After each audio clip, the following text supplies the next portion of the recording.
Look at this beautiful hearty chili. This is what we're going to be making today.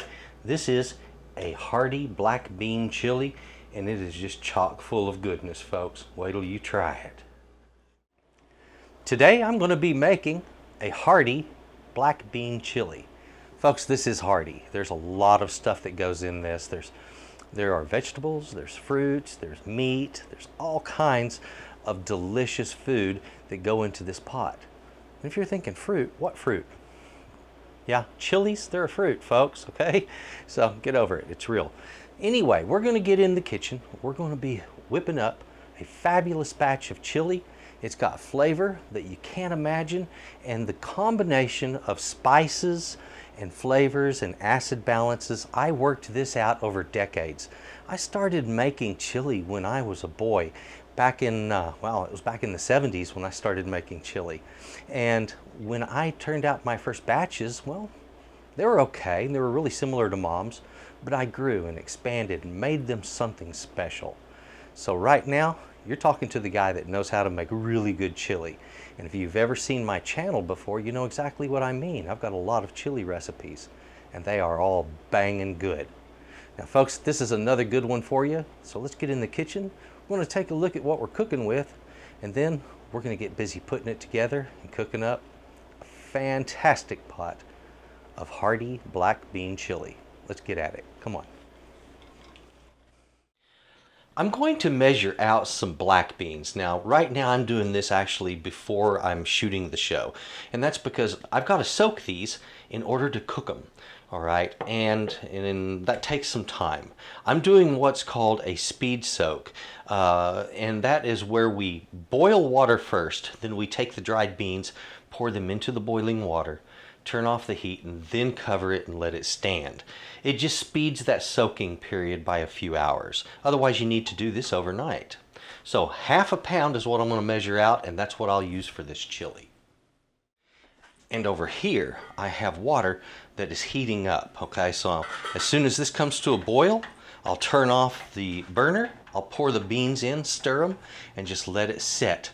And that'll, after a few hours of that, it is going to be ready to go. And this is called a speed soak, and it's a really neat way of preparing your beans prior to the cooking process. I've given my black beans quite a bit of time to soak. I'm going to go ahead and drain off this water, put some fresh water in here, and cook these for a little bit. I want to get them at least par cooked before putting them in my chili and finishing the cook on them. So they need to be at least halfway cooked or more. At the moment, they are, like I said, they've been in here soaking.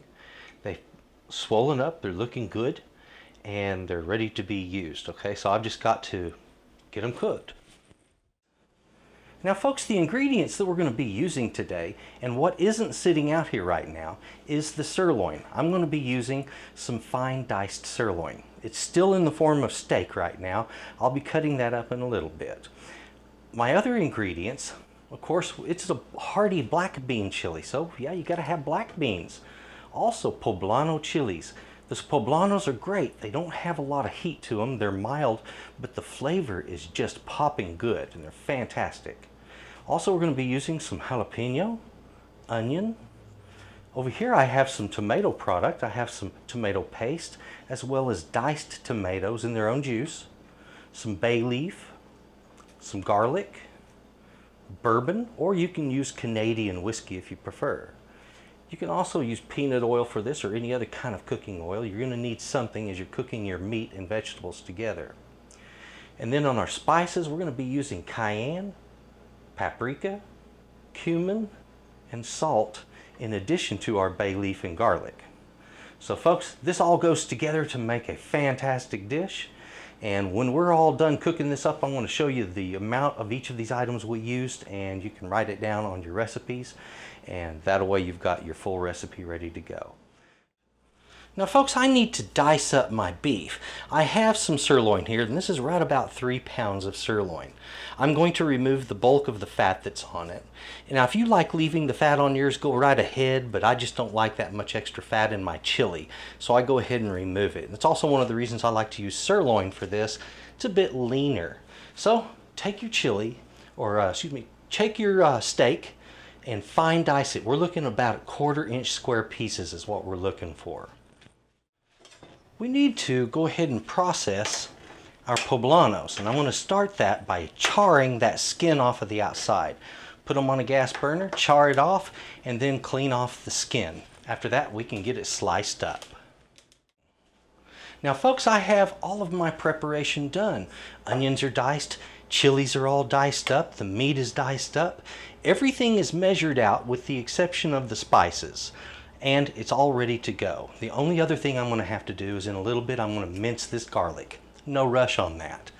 What I need to do now is get busy cooking the meat and the onion and the chili. So what I do is I start the meat, get some heat under it. When I start hearing it sizzle, I put the onion on top of it. After I sweat that for about 4 or 5 minutes, then I add the chilies and start sweating those in with the meat. Now we want to cook chilies and onions and meat together, and that's because these actually affect the complex of the dish. How they cook with the meat affects the flavor of the meat itself, and the way the dish comes out is a little bit different, so do it this way. The next thing after that, we start putting our other ingredients in there, and then it goes into the simmer time. Okay, it has started cooking. I'm getting a little graying on the bottom of the meat. That's when the onion goes in.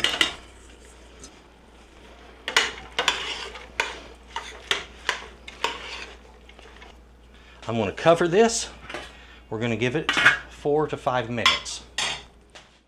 I have my chilies, my onion, and my meat, and they are now all cooking over a medium-high heat. I'm going to let them sweat until the onions become translucent.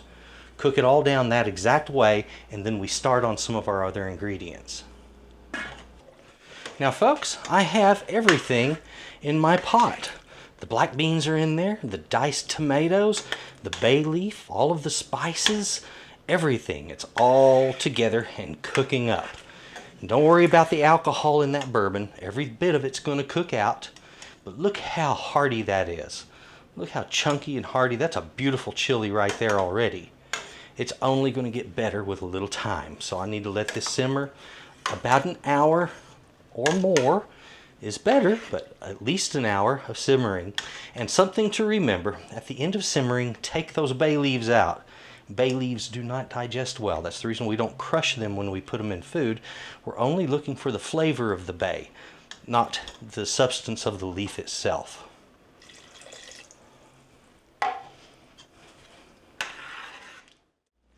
Now folks, this has been simmering for about an hour. And after an hour simmer, that's when it's time to put the salt in. It's also time to pull out those bay leaves. So go ahead and get those out, get some salt in there, salt it to taste, and then give it about another 30 minutes of simmer time. Now the quantity of what we used to cook our chili today, folks, on that meat, anywhere from 2 to 3 pounds of fine diced sirloin is what you're looking for. On the black beans, I started with 1/2 pound of dry bean.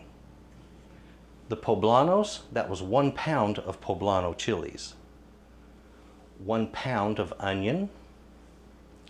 1/2 pound of jalapeno chilies. 15 ounces of diced tomato. 12 ounces of the tomato paste. 1½ cups of our bourbon. Anywhere from 1/4 to 1/2 cup of peanut oil there, or whatever cooking oil you prefer. On the cayenne, I used 1 tablespoon. On the cumin, I used 1 tablespoon. And on that paprika, that is 3 tablespoons. 2 to 3 teaspoons of salt. 4 cloves of garlic, minced. And 2 bay leaves. Now remember, on these bay leaves, don't leave them in your pot. Pull these out. Never crush them, never grind them up or anything like that. Just leave them whole and take them out later. They're not good in the digestive tract, folks. We're just looking for the flavor from those. And those are your ingredients. Now let's take a look at this delicious chili. Folks, when you're getting ready to dish up your chili, I recommend having a few toppings. You can do all kinds of different things. Some of my favorites, and I've laid them out here, are sour cream, chopped green onions, cilantro leaves, and cheese, of course. Cheese just goes great with any chili. Folks, try any of these, and there's plenty of other good things that you can do on top of it. Please feel free to experiment and enjoy that chili. It has been a day of cooking, and I'm looking forward to a big bowl of this beautiful chili.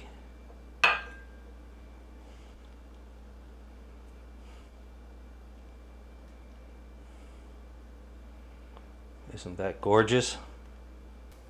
I'm going to start with a little cilantro back here. Not a whole lot, just a little greenery in the background. Okay. In front of our greenery, we need a little bit of a snowscape coming right across here.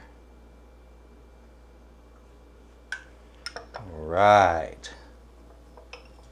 Come down with a bit of our onion.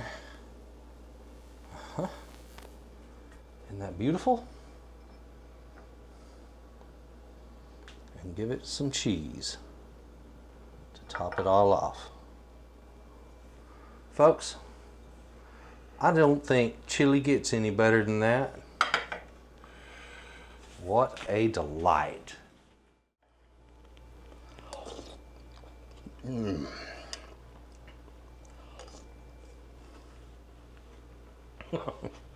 Yeah, it's good. One of the things I really enjoy in life is a really, really good chili. And this is one of those. The flavors are just off the hook. It's healthy. And it is very robust. It's a very hearty dish, guys. When you try it, you'll see what I mean. Worth your time to do this. Give it a shot. Now, if you have any questions about how I pulled it off, well, watch the next episode. That's the tutorial, okay? Thank you. If you would, take a look in the description box down below. There's some links there. I've got a link to my website. That's where all of the merchandise for Texas Cooking Today is going to be posted very soon. I've already got a tab for it there. If you would also take a look at my channel, there's some great recipes. If you want to try the best chicken fried steak you've ever had, that's where you're going to learn how to cook it. Also, the best tamales you'll ever taste. Folks, thank you very much. Enjoy your chili, and for goodness sake, have a good day. Bye-bye. Yeah.